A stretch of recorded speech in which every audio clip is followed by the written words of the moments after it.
O meu genro insistiu que meu carro precisava de uma revisão urgente para garantir minha segurança antes da viagem de fim de semana. No dia seguinte, quando fui pegar o veículo, deixei meu molho de chaves cair. Ao me abaixar para recuperá-lo, encontrei um rastreador oculto na parte inferior do chassi. Em vez de tirar satisfação, removi o dispositivo silenciosamente e o fixei em um caminhão de carga que partia rumo ao Uruguai. No dia seguinte, recebi um telefonema bizarro. Tenho 72 anos e imaginava que nada mais neste mundo poderia me chocar. Depois de sepultar meu marido, criar uma filha sozinha durante anos e sobreviver aos vendavais que o destino nos impõe, pensei estar vacinada. Ledo engano. Tudo começou numa terça-feira comum de abril. Eu estava arrumando as malas para minha excursão a Gramado com minhas amigas do grupo de leitura. Há meses sonhávamos com essa escapada. O plano era alugar um chalé na serra, beber um bom vinho, jogar canastra e rir dos tropeços da vida, algo que só mulheres com a nossa bagagem sabem fazer. Na segunda-feira à noite, meu genro Carlos apareceu na minha porta sem avisar. Aquilo já me soou estranho, pois ele raramente me visitava sem a companhia da minha filha, Mariana. Ele tocou a campainha às 7 da noite, exibindo aquele sorriso que eu nunca consegui ler totalmente. Dona Helena, vim dar uma geral no seu carro antes da senhora pegar a estrada, disse ele, entrando sem cerimônia. Fiquei preocupado. A senhora vai viajar sozinha com as amigas e sabe como as estradas estão perigosas. Desconfiei na hora. Meu carro era impecável, um SUV japonês do ano que comprei à vista com herança deixada pelo meu falecido marido Antônio.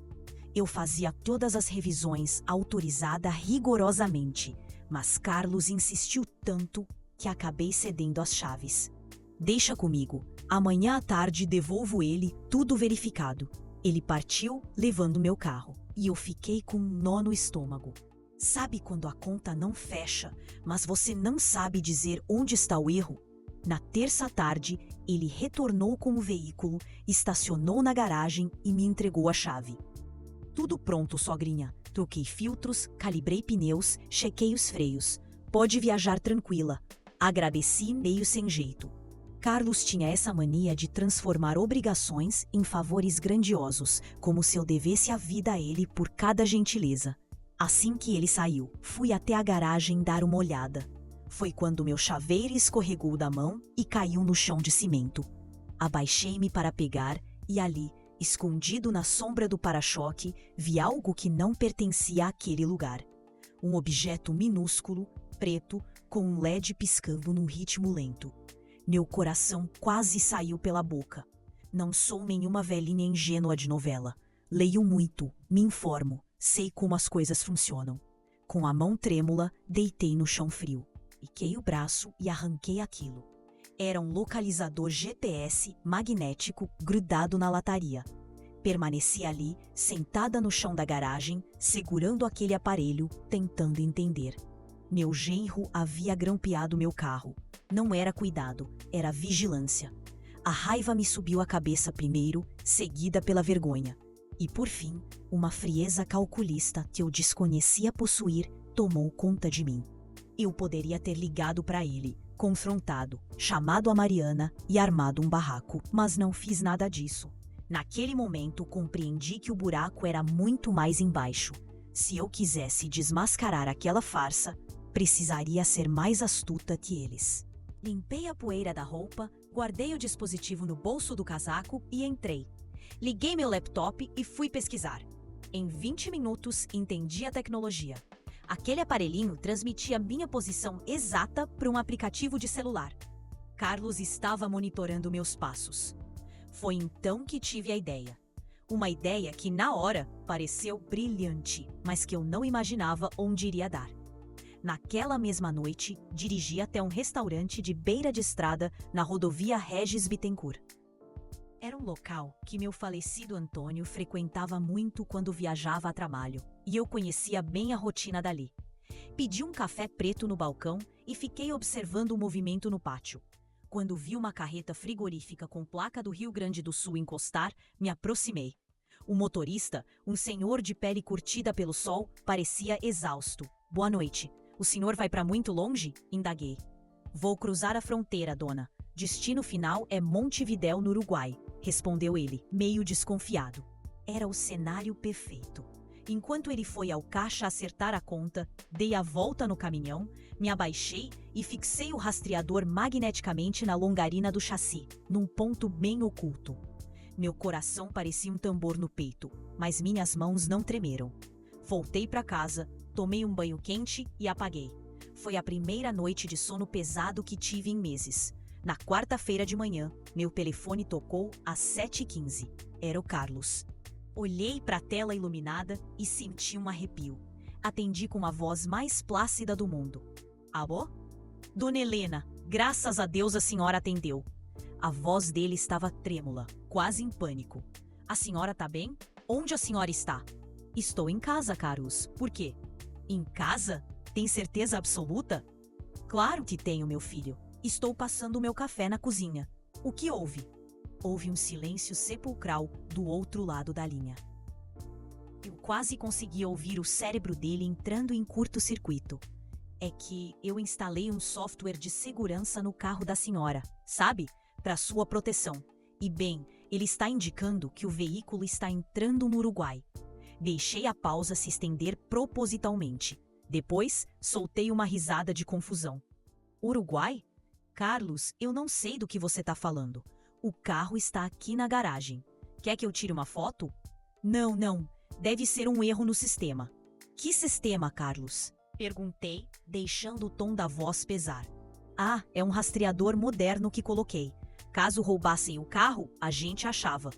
Entendi. Muito atencioso da sua parte, respondi, com a voz doce, mas carregada de veneno. Mas não acha que deveria ter me consultado antes?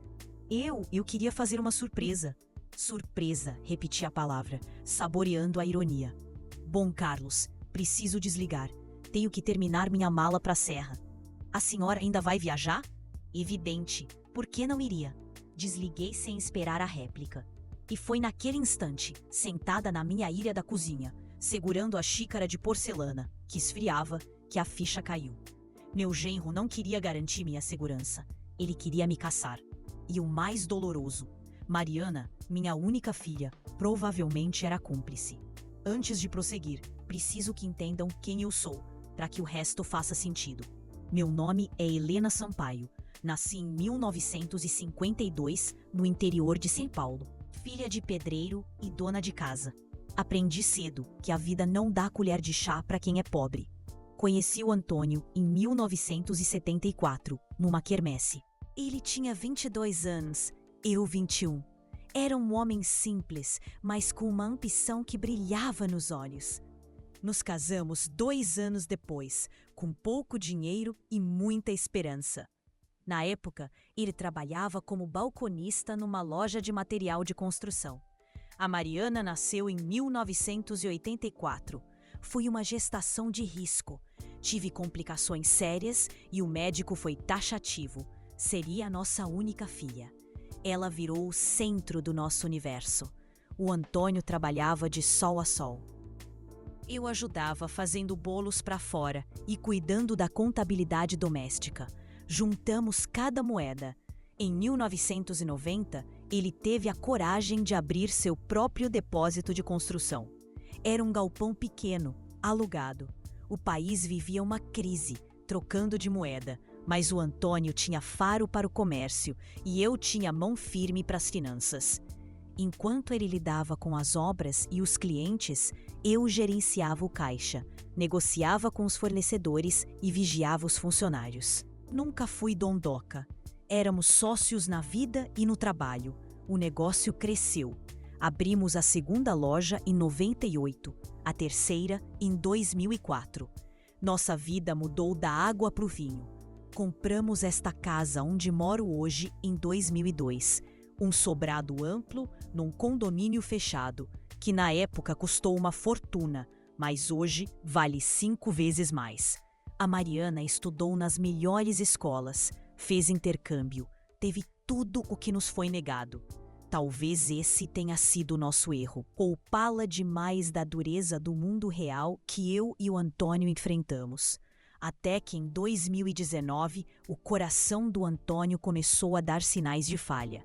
Os exames confirmaram nosso pior pesadelo: câncer de pulmão, agressivo e em estágio terminal. O Antônio lutou bravamente por quase um ano. Eu não saí do lado dele, segurando sua mão, enquanto ria o homem forte que amava definhar, engolindo o choro para ser o pilar que ele precisava. Ele partiu em maio de 2022, aos 70 anos, e eu aprendi da maneira mais dura que uma viúva com patrimônio é o alvo favorito dos abutres. Após o enterro, precisei ser prática. As lojas de material de construção exigiam uma energia que eu já não tinha para administrar sozinha. Decidi vender a rede toda. Fechei o negócio por 4,5 milhões de reais. Apliquei a maior parte em fundos conservadores e mantive 600 mil reais em liquidez para qualquer emergência. O carro e a casa estão quitados. O dinheiro é meu. Não devo um centavo a ninguém. Mariana recebeu sua parte assim que vendi as lojas. 500 mil reais que transferi como adiantamento de herança. Ela e o Carlos usaram o montante para dar entrada em uma cobertura luxuosa no Jardim Aquários, o bairro nobre da cidade. Na minha ingenuidade, achei que tinha sido generosa o suficiente. Pensei que ela entenderia que aquele patrimônio era fruto do suor de uma vida inteira e que eu merecia velhice tranquila. O que eu não sabia, e só descobri tarde demais, é que para certas pessoas a ganância é um poço sem fundo. O Carlos entrou na nossa família em 2019, pouco antes de o Antônio adoecer. A Mariana já estava com 35 anos e sentia o peso da solteirice, enquanto as amigas formavam famílias. Quando ela nos apresentou o Carlos, um consultor financeiro de 40 anos, divorciado e sem filhos, meu instinto apitou. Havia algo nele que não me descia. A polidez excessiva, o sorriso ensaiado, o discurso sempre alinhado. O Antônio também não foi com a cara dele, mas a Mariana estava cega de paixão. Casaram-se em 2020, numa festa ostentatória que nós bancamos, custando quase 80 mil reais. O lado da noiva estava lotado, do lado dele, ninguém. Ele alegou que não se dava bem com os parentes. Mais um sinal de alerta, uma bandeira vermelha que deixei passar. Depois que fiquei viúva, a presença do Carlos se intensificou. Ele ligava toda semana, aparecia para o café, oferecia ajuda com a manutenção da piscina ou do jardim. Sutilmente, começou a sondar sobre meus investimentos, a rentabilidade das aplicações, meus planos futuros. No início, confundi com carinho.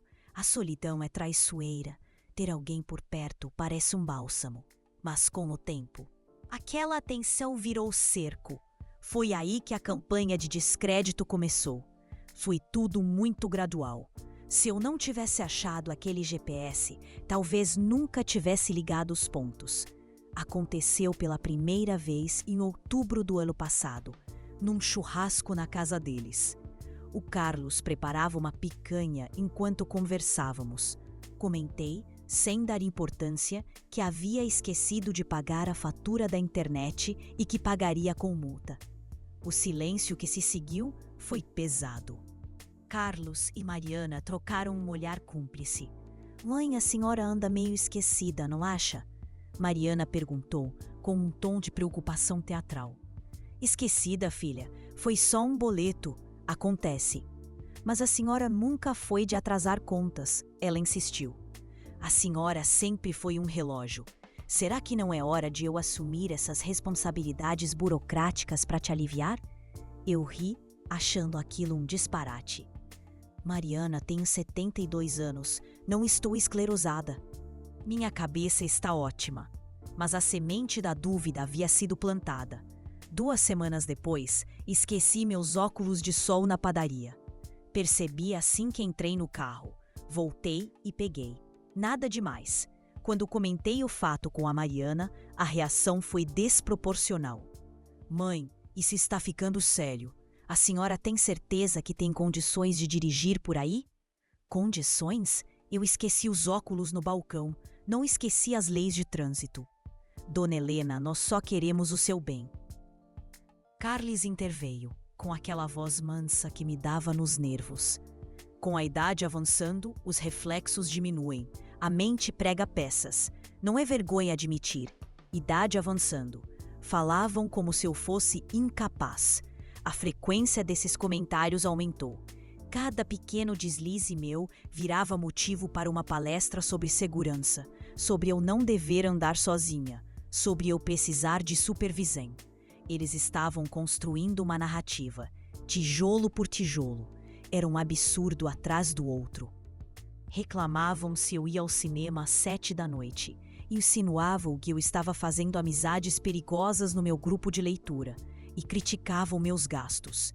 Comprei uma Smart TV nova para a sala e trataram como se eu tivesse torrado a herança num cassino. Cada visita deles se transformou em um interrogatório velado. Mãe, a senhora lembra onde guardou a escritura da casa? Mãe, tomou seu cálcio hoje? Eu só tomava um suplemento vitamínico básico. Mãe, não seria melhor assinar uma procuração para mim? Só por segurança? Essa última acendeu meu alerta. Procuração pra quê, Mariana? Ah, mãe, vai que acontece algo. Alguém precisa ter acesso às suas contas para resolver burocracias. Se algo acontecer comigo, o testamento já resolve tudo, respondi seca. O rosto do Carlos endureceu por uma fração de segundo. Foi rápido, mas eu notei. Em outubro passado, Mariana pediu que eu a acompanhasse numa consulta. Quando chegamos, descobri que ela havia marcado uma geriatra para mim, sem avisar. É só um check-up preventivo, mãe. Coisa da idade. Da idade? Você vai fazer 40 anos, Mariana. Eu estou ótima. Mesmo contrariada, entrei. A médica foi atenciosa, fez a rotina padrão e aplicou aqueles testes cognitivos. Que dia é hoje? Quem é o presidente? Subtraia 7 de 100 sucessivamente. Acertei tudo sem pestanejar. A médica sorriu e disse: Dona Helena, sua cognição está excelente. Memória de menina. A decepção no rosto da Mariana foi palpável. Carlos, que aguardava na recepção, mal conseguiu disfarçar a irritação com o laudo positivo. Ali, a ficha começou a cair. Eles não queriam minha saúde. Eles torciam pela minha doença. Precisavam provar que eu estava caducando. Mas por quê? Em novembro, Carlos apareceu com uma oportunidade imperdível. Dona Helena, surgiu um fundo imobiliário restrito. Se a senhora aportar 400 mil reais agora, em 2 anos dobra o capital. É garantido. Olhei para ele com a paciência de quem já viu muito malandro na vida. Carlos, não assino nada sem ler. Me mande o prospecto que vou pedir para o meu contador analisar. Ele ficou vermelho na hora. Contador? Mas sogrinha, a senhora não confia em mim? Sou da família. Confio, mas negócios são negócios. Ele nunca enviou os documentos. Em dezembro, voltaram à carga com a tal procuração. Dessa vez, Carlos trouxe a papelada impressa. Tá tudo pronto, Dona Helena. É só rubricar. Uma procuração simples para emergências. Peguei os papéis e li com atenção. De simples não tinha nada. Era uma procuração de plenos poderes. Vender imóveis, movimentar contas bancárias, contrair empréstimos. Carlos, isso aqui dá poder até para você vender minha casa enquanto eu durmo. Não, não, é só praxe jurídica, ele gaguejou. Mariana tentou intervir. Mãe, deixa de ser paranoica. A gente só quer ajudar. Rasguei o contrato na cara deles. Não assino e não quero ouvir falar nisso nunca mais. Saíram batendo a porta, dizendo que eu estava me tornando uma velha insuportável. Janeiro de 2024 chegou. Passei o Réveillon sozinha, porque a Mariana disse que eles viajariam para um resort na Bahia. Não me convidaram. Fingi que não liguei, mas chorei quando deu meia-noite. Em fevereiro, descobri a verdade. Uma vizinha do condomínio deles comentou comigo no mercado. Menina, que animação na festa da Mariana na virada, hein? Vi eles brindando na varanda, pareciam tão felizes. Eles tinham mentido, ficaram na cidade e me excluíram de propósito. Comecei a ligar os pontos. A dúvida constante sobre minha sanidade, a pressão pela procuração, o golpe financeiro frustrado, as mentiras cruéis. Mas o quadro completo só se revelou naquela terça-feira, quando achei o rastreador, depois daquela ligação apavorada do Carlos na quarta de manhã. Percebi que precisava agir rápido, mas com frieza cirúrgica. Não podia deixar transparecer que eu sabia do jogo sujo. Fingi normalidade absoluta. Terminei de arrumar a mala, liguei para as amigas confirmando a ida para a serra e, à tarde, saí com meu SUV. Mas não peguei a estrada. Fui direto para o estacionamento subterrâneo do shopping center mais movimentado da cidade. Deixei o carro lá, trancado, e voltei para a casa de táxi, encolhida no banco de trás para ninguém me ver. Se o Carlos estava monitorando meu celular também, e eu tinha certeza que estava, ele veria que o sinal do GPS do telefone indicava que eu estava no shopping, provavelmente fazendo compras de última hora. Cheguei em casa, tranquei tudo, baixei as persianas e sentei no escuro para raciocinar. Por que colocaram um rastreador no carro da sogra? A resposta óbvia seria para saber onde ela vai. Mas para quê? O que eles buscavam? E então me lembrei da narrativa que eles vinham construindo há meses. A memória falha, a confusão mental, o perigo ao volante. O rastreador era a peça final. Com ele, poderiam fabricar provas de que eu dirigia sem rumo, que me perdia, que fazia rotas ilógicas. Poderiam alegar que eu era um risco para mim mesma e para os outros. E com esse dossiê em mãos, pediriam minha interdição judicial. A palavra interdição ecoou na minha mente como uma sentença de morte. Eu sabia o que significava. Quando um idoso é declarado legalmente incapaz, o juiz nomeia um curador para gerir seus bens e sua vida. E quem seria esse curador? A única filha. Senti um calafrio percorrer minha espinha. Eles não queriam apenas meu dinheiro, eles queriam anular minha existência. Era isso. O plano era me interditar judicialmente, assumir o controle dos meus bens, os R$600 mil na poupança, minhas aplicações, a casa avaliada em quase 3 milhões e me transformar em apenas mais uma velha senil que a família precisou proteger de si mesma. Mas eu precisava de provas concretas antes de agir. Então, fiz algo que jamais imaginei fazer aos 72 anos. Peguei meu celular, entrei no site de espionagem e comprei 3 microcâmeras. Do tamanho de botões, com áudio e vídeo em alta definição. Paguei R$1.200 com frete expresso para o dia seguinte. Também liguei para o filho de uma amiga do clube, um rapaz que trabalha com segurança digital. Pedi que viesse no sábado de manhã. Paguei R$500 para ele fazer uma varredura no meu celular e no computador. O veredito foi assustador. Ele encontrou 2 aplicativos ocultos que eu nunca tinha instalado. Um rastreador familiar e um software de backup espião. O Carlos tinha acesso remoto a tudo: minhas mensagens, minha localização, minhas senhas bancárias. O rapaz removeu os programas, instalou um antivírus parrudo e trocou todas as minhas credenciais. Dona Helena, isso é crime, invasão de privacidade grave. A senhora devia ir à polícia. Eu vou, prometi, mas no meu tempo e do meu jeito. No sábado à noite, as câmeras chegaram. Passei a madrugada instalando. Uma na estante da sala, camuflada entre os livros, outra na cozinha, dentro de um pote de mantimentos na prateleira, e a terceira no meu quarto, oculta no relógio de cabeceira. Todas transmitindo para a nuvem. No domingo de manhã, liguei para Mariana.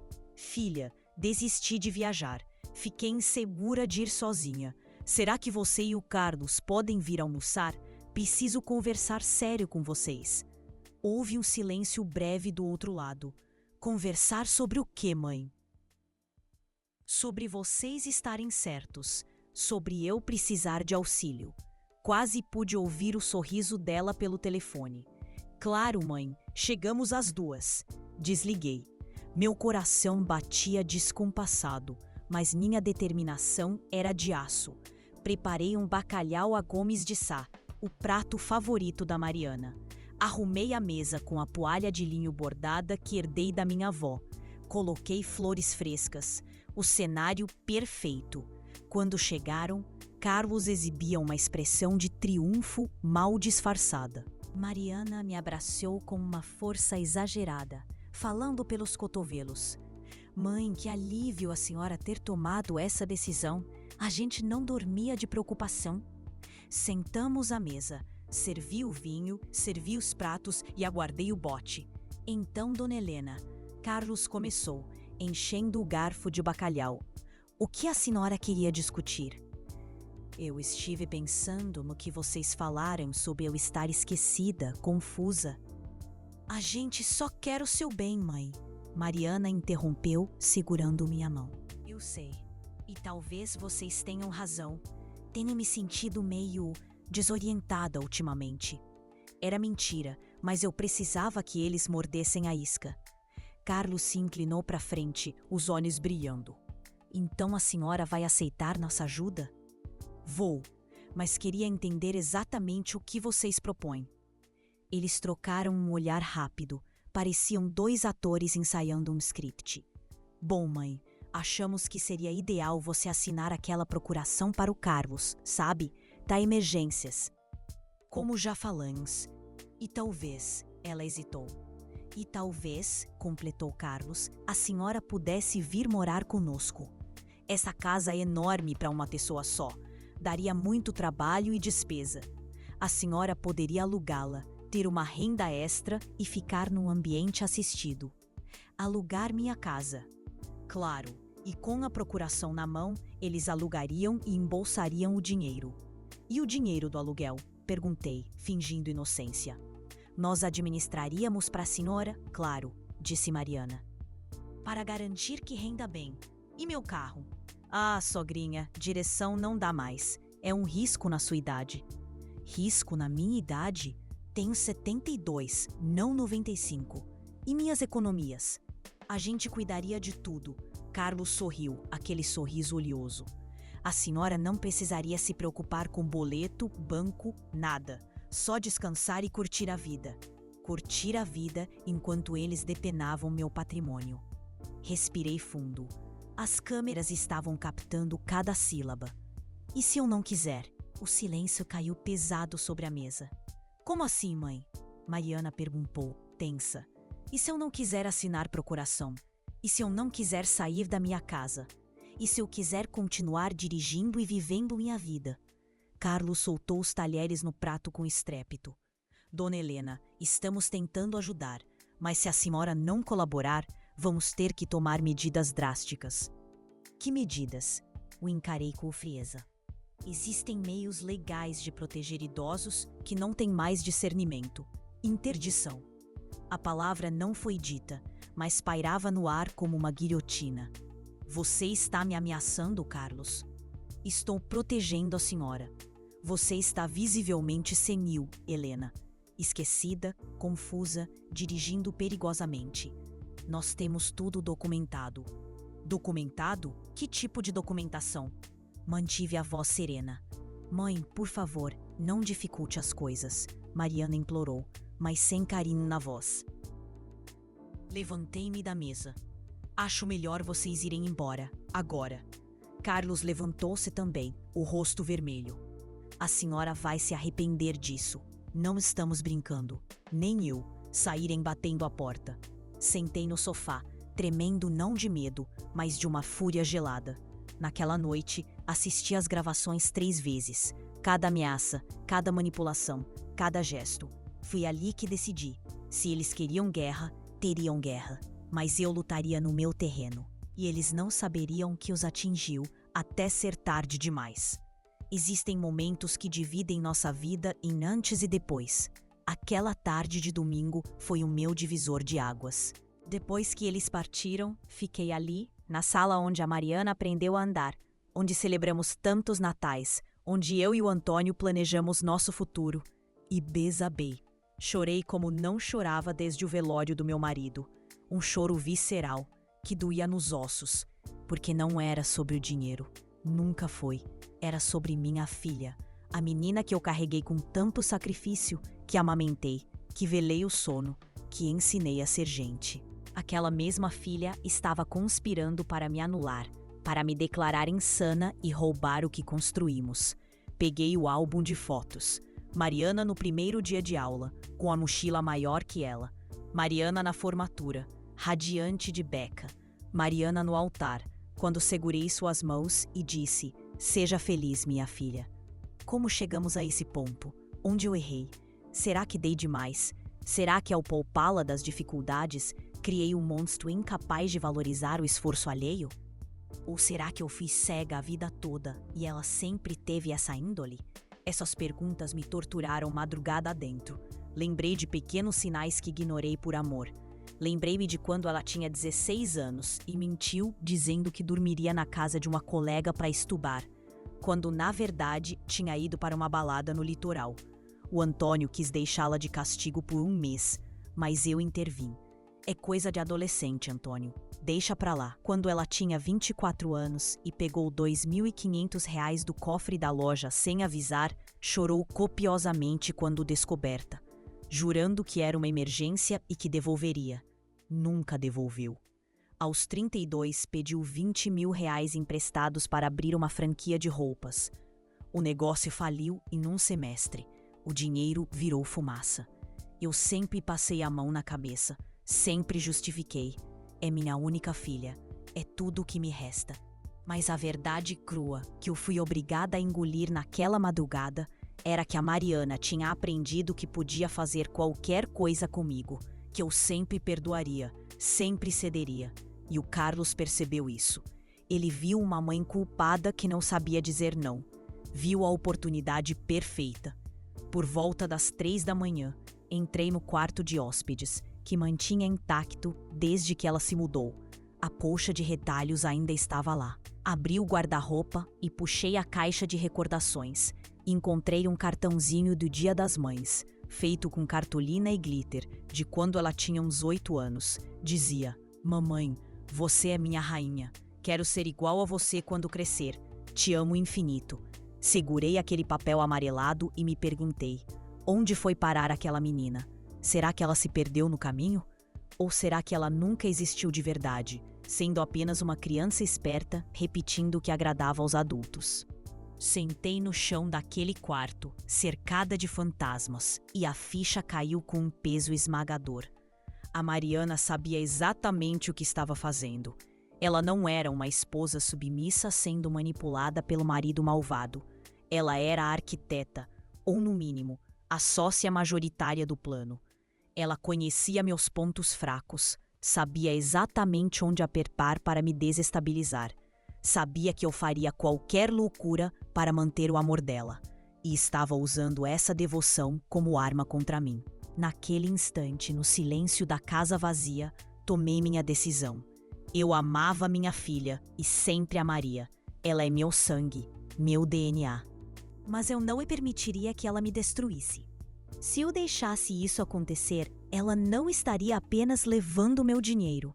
Estaria roubando minha dignidade, minha lucidez e minha liberdade.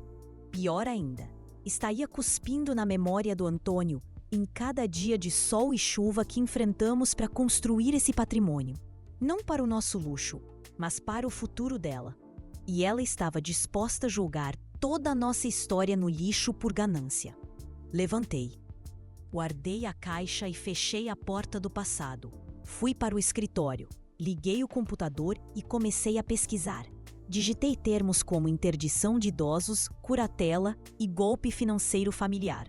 Li relatos aterrorizantes de idosos lúcidos declarados incapazes por parentes ambiciosos, que acabavam seus dias dopados em asilos baratos enquanto os filhos torravam a herança. Eu me recusei ser mais uma estatística. A segunda-feira amanheceu. Eu não tinha dormido um minuto. Mas minha mente estava afiada como uma navalha. Tomei um banho gelado. Vesti meu melhor terninho cinza, uma camisa de seda e o colar de pérolas que ganhei nas bodas de prata. Passei um batom discreto, arrumei o cabelo e encarei o espelho. A mulher que me olhava de volta não era uma avó indefesa. Era uma leoa pronta para o ataque. Às 9 em ponto, entrei no escritório do Dr. Otávio Ferreira. Ele foi advogado e amigo pessoal do Antônio por mais de 20 anos. Ajudou na fundação da empresa, resolveu nossas questões tributárias e cuidou do inventário. Era um senhor de 75 anos, jurista à moda antiga, ético, discreto e implacável. Quando me viu na recepção, ele se levantou imediatamente. Helena, que surpresa agradável. Entre, por favor. Aceita alguma coisa? Um café, Otávio, preto e sem açúcar. Ele serviu 2 xícaras de porcelana. O café estava forte, como eu precisava. E então, minha amiga, o que atrás aqui com esse semblante tão sério? Respirei fundo, olhei nos olhos dele e disse: Otávio, eu preciso da sua ajuda jurídica. E preciso que esta conversa seja um túmulo. Ele se inclinou sobre a mesa de mogno maciço, entrelaçando os dedos. Helena, você sabe que o sigilo cliente-advogado é sagrado. O que falarmos aqui, morre aqui. Então despejei a história inteira. O dispositivo de rastreamento, a campanha de difamação sobre minha sanidade, a pressão para assinar a procuração, a ameaça velada de interdição e, finalmente, as gravações que eu havia capturado. Fui metódica, apresentando cada evidência como se estivesse num tribunal. Mostrei as capturas de tela dos softwares espiões no meu celular. Coloquei o GPS, agora guardado num saco hermético, sobre a mesa e reproduzi os vídeos das câmeras ocultas onde o Carlos verbalizava suas intenções nefastas. Otávio assistiu a tudo sem piscar. Quando terminei, ele tirou os óculos de leitura, limpou as lentes com uma flanela devagar e suspirou profundamente. Helena, isso configura tentativa de estelionato e coação moral, no mínimo. Você tem noção da gravidade? Tenho. E sei que o próximo passo deles é pedir minha curatela judicial. Exato. Mesmo sem fundamentos reais, eles podem entrar com o processo. Isso vai te custar paz, tempo e dinheiro para se defender. Estou ciente. Por isso vim até você. Ele recolocou os óculos e me encarou. Qual é o seu objetivo final? Quero me blindar. Quero proteger meu patrimônio e garantir que, se eles tentarem me declarar louca, eu tenha um arsenal para contra-atacar e derrubá-los. Otávio sorriu. Não foi um sorriso de alegria, mas de admiração. Você tem o mesmo sangue frio do Antônio. Ele estaria orgulhoso.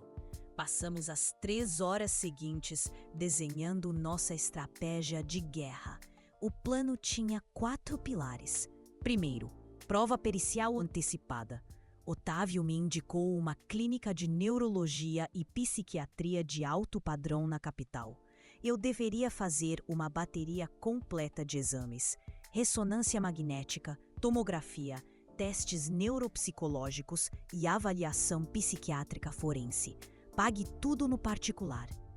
Nada de usar o plano de saúde para não deixar rastro digital que eles possam acessar. Se eles entrarem com o pedido de interdição alegando demência, nós já teremos laudos datados de agora atestando sua plena sanidade. Vamos matar o argumento deles no berço, explicou ele. Segundo, blindagem patrimonial.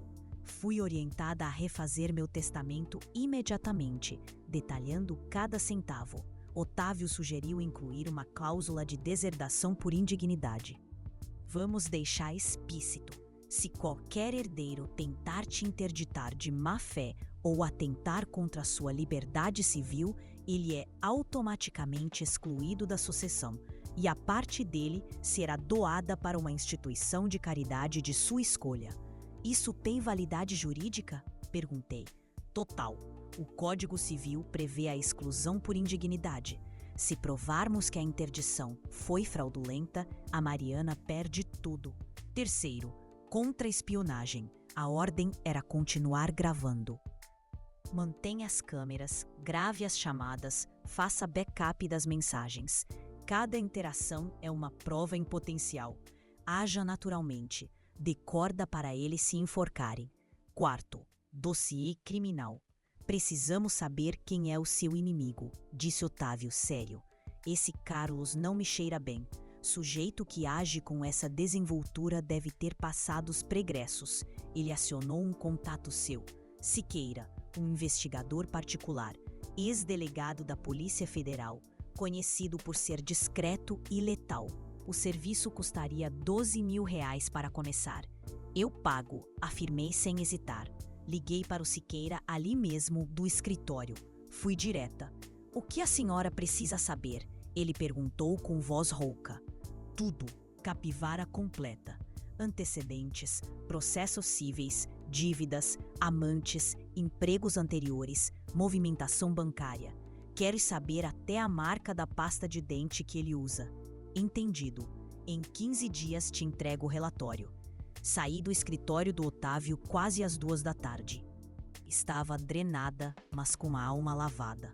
Passei os dias seguintes executando o plano com precisão militar. Na quinta-feira, fui à clínica em São Paulo. Passei por uma maratona de 6 horas. Fiz exames de imagem do cérebro, testes exaustivos de memória, lógica, atenção e funções executivas. Tive que repetir sequências, interpretar textos complexos e resolver quebra-cabeças.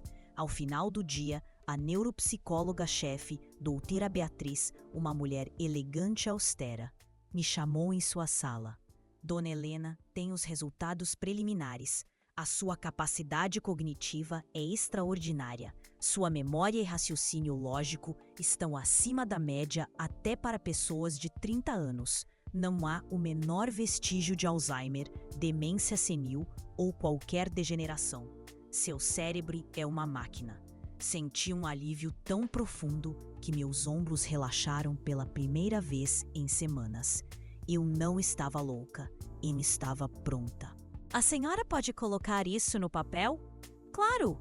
Vou preparar um laudo pericial detalhado, anexando todos os gráficos e resultados dos testes. Na quarta-feira, fui ao cartório acompanhada pelo Otávio. Refizemos meu testamento. Li cada cláusula com uma lupa antes de assinar. O documento ficou blindado. A casa iria para Mariana, mas gravada com cláusula de inalienabilidade por 20 anos. Ou seja, ela não poderia vender o imóvel. Metade das minhas economias. R$300.000 ficaria para Mariana, também bloqueada sob as mesmas condições. A outra metade seria doada integralmente ao Lar Esperança, uma instituição que acolhe idosos abandonados. O meu carro deixei para Sônia, minha companheira de canastra. E a cartada final, uma cláusula de deserdação por indignidade. Se qualquer herdeiro tentasse minha interdição de má-fé, comprovada judicialmente, perderia automaticamente todos os direitos sucessórios. Revertendo tudo para a caridade. Assinei. O tabelião reconheceu a firma. Estava selado. Helena, você está blindada, disse Otávio, pousando a mão no meu ombro. Se tentarem qualquer gracinha agora, vão se arrepender pelo resto da vida. Naquela mesma semana, reforcei minha trincheira. Comprei mais 4 microcâmeras. Instalei uma na luminária da varanda, outra num quadro no corredor. Uma terceira camuflada num globo terrestre do escritório e a última escondida na caixa de ferramentas da garagem. Minha casa virou Big Brother. Também adquiri um gravador digital minúsculo, do tamanho de um isqueiro, e passei a andar com ele ligado na bolsa o tempo todo. Nenhuma palavra dita pela Mariana ou pelo Carlos passaria batido. Sexta-feira à noite, o telefone tocou. Era a Mariana. Mãe, precisamos conversar. Sobre o quê, filha? Sobre domingo. Sobre a senhora ter nos enxotado da sua casa. Aquilo foi muito injusto. Respirei fundo. O gravador estava operando na bolsa ao meu lado no sofá. Injusto, Mariana. Injusto foi vocês me ameaçarem. Ninguém ameaçou a senhora, mãe. A gente só está preocupado. Preocupados com a minha saúde ou com o meu saldo bancário? Houve um silêncio pesado do outro lado. Que horror, mãe! Que pergunta é essa? É a pergunta que não quer calar. Olha, não vou discutir isso por telefone. Amanhã de manhã, vamos aí e precisamos resolver essa situação de uma vez por todas. Ela desligou antes que eu pudesse retrucar. Fiquei encarando o aparelho, com o coração disparado. Resolver essa situação. Aquilo soou como um ultimato. Liguei para o Otávio imediatamente. Eles vêm aqui amanhã cedo, avisei. Sinto que vão me pressionar de novo. Grave tudo, Helena. Não assine nada. E se sentir qualquer ameaça física, chame a polícia na hora. Você acha? Você acha que eles seriam capazes de violência física? Helena, estamos falando de R$600 mil líquidos e um imóvel de 3 milhões. Já vi gente matar por uma briga de bar, quanto mais por uma herança dessas. As palavras dele me gelaram a espinha. Naquela noite, tranquei todas as portas com chave tetra, fechei as janelas, arrastei uma poltrona pesada para bloquear a porta do meu quarto e, pela primeira vez em 40 anos, dormi com medo da filha que eu mesma criei. O sábado amanheceu cinzento, com cara de chuva. Acordei às 6, moída de uma noite de pesadelos. Tomei um café forte, me vesti para a guerra. Jeans, tênis, nada de roupas frágeis, e fiquei esperando. Às 9, meu celular vibrou. Era o Siqueira, o investigador. Dona Helena, bom dia. Sei que pedi 2 semanas, mas descobri coisas que a senhora precisa saber agora. É urgente. Meu estômago deu um nó. O que houve, Siqueira? Prefiro mostrar pessoalmente. A senhora está em casa? Chego em 20 minutos. Pode vir. Siqueira estacionou seu sedã preto pontualmente às 9h30. Era um homem compacto, grisalho, com o olhar de quem já viu o pior da humanidade. Sentamos na mesa da cozinha. Ele abriu uma pasta parda e espalhou alguns documentos. Dona Helena, seu genro é o estelionatário profissional. E Carlos nem é o nome verdadeiro dele. O chão sumiu sob meus pés. Como assim? O nome de batismo dele é Roberto Mendes da Silva. Ele mudou legalmente há 8 anos após cumprir pena por estelionato no Paraná. Ele me estendeu uma certidão e uma cópia de sentença judicial. Em 2016, ele aplicou um golpe numa viúva de 75 anos em Curitiba. Fingiu ser consultor financeiro. Convenceu a mulher a liquidar 2 imóveis para um investimento fantasma e desapareceu com R$350 mil. Foi condenado a 4 anos, cumpriu 2. Minha visão escureceu. Minha visão ficou turva. Eu ouvi a voz do Siqueira, mas era como se o som viesse de dentro de um túnel, abafado e distante. Tem mais, Dona Helena, continuou ele, implacável como uma lâmina. O buraco é muito mais fundo. Ele empurrou outra pilha de papéis na minha direção. O Carlos, ou melhor, o Roberto, acumula uma dívida de quase R$500 mil na praça. Uma parte com bancos, estourando cartões e cheque especial. Mas a fatia mais perigosa, cerca de R$250 mil, está na mão de agiotas. E eles estão cobrando. Siqueira me mostrou capturas de tela impressas. Eram mensagens de WhatsApp enviadas de números desconhecidos, cheias de erros de português e violência explícita. O prazo tá acabando. Beto, paga ou a gente vai visitar sua mulher. Sua sogra tem grana. Se vira. Mas como ele contraiu uma dívida desse tamanho? Perguntei, atordoada. Eles vivem bem, ganham bem. Vício, Dona Helena. Apostas esportivas online e cassinos virtuais. O sujeito é um ludopata. Perde tudo o que ganha e o que não tem. Ele me mostrou extratos bancários obtidos sabe-se lá como. Eram páginas e páginas de transferências para plataformas de apostas. 5.000 aqui, 10.000 ali, 20.000 numa terça-feira qualquer. O dinheiro da minha filha, o dinheiro que eu dei, tudo indo para o ralo. E infelizmente não acaba aí. Siqueira puxou um envelope pardo e deslizou fotos sobre a mesa. Eram imagens granuladas, mas nítidas o suficiente. Carlos entrando em um motel de luxo na saída da cidade, acompanhado de uma mulher loira, aparentando uns 30 e poucos anos. Essa é Patrícia Lins. Ele a apresenta como consultora de investimentos. Na realidade, é amante dele há quase 3 anos. E ela não é flor que se cheire. Tem passagens por falsidade ideológica e pequenos golpes. Senti uma náusea subir pela garganta. A Mariana, minha filha, sabe disso? Duvido muito. Homens como Roberto são mestres na compartimentação. A esposa não sabe da amante, a amante não sabe da esposa. E nenhuma das duas sabe o tamanho real das dívidas. Olhei para aquele mosaico de horrores espalhado na minha mesa de cozinha. Documentos falsos, extratos de jogatina, fotos de traição.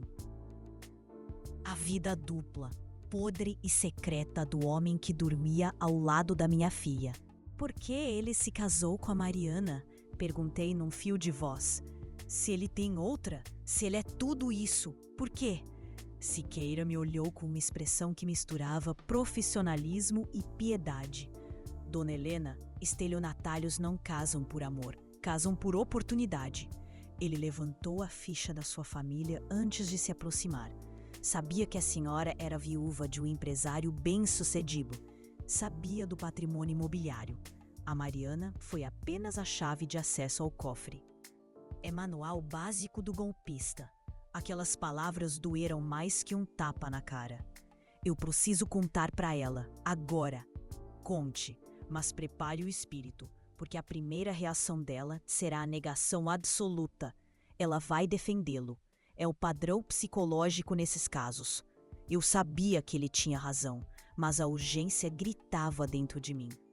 E tem a cereja do bolo, disse Siqueira, e a gravidade na voz dele me fez gelar novamente. Recuperei o histórico de navegação dele e algumas mensagens apagadas. O Roberto vem pesquisando termos jurídicos há meses. Interdição de idoso, processo de curatela, prazos para laudo de insanidade. Isso não foi um impulso, Dona Helena. Foi premeditado. Tudo se encaixava. O rastreador, a campanha de difamação, a pressão psicológica. Era um plano arquitetado friamente. Olha isso aqui. Siqueira me mostrou o celular dele com a foto de uma conversa de WhatsApp entre o Carlos e a tal Patrícia. Carlos, a velha é dura na queda. Não quer assinar a procuração nem a pau. Patrícia, dá um jeito, pressiona, diz que é pro bem dela. Carlos, já tentei a via diplomática, vou ter que partir pro plano B. Interdição judicial, vou alegar demência. Preciso daquela grana pra ontem, os caras estão me apertando. Quando a campainha tocou naquela manhã chuvosa de sábado, eu não abri a porta para receber visitas, abri para encerrar uma guerra. Deixei que entrassem com seus discursos ensaiados de falsa preocupação, mas antes que pudessem sugerir minha internação, coloquei sobre a mesa a minha defesa, o laudo médico atestando minha plena sanidade, a cópia do Novo Testamento, com a cláusula de indignidade e, por fim, o dossiê brutal do investigador. Ao chamar o Carlos pelo seu verdadeiro nome, Roberto, e expor as fotos da amante junto com os extratos das dívidas de jogo, vi a arrogância dele se dissolver em pânico puro. Ele saiu da minha vida direto para a mira da polícia e dos agiotas, deixando para trás uma Mariana devastada, que precisou ver a prova concreta da traição para finalmente acordar do transe. Foi a vitória mais dolorosa da minha existência. Salvei meu patrimônio e minha liberdade. Mas o preço foi assistir ao coração da minha única filha se partir, para que, longe das mentiras, ela pudesse começar a cicatrizar. Hoje, tomo meu café em paz na varanda, ciente de que a velha senil foi a única forte o suficiente para salvar o que restou dessa família.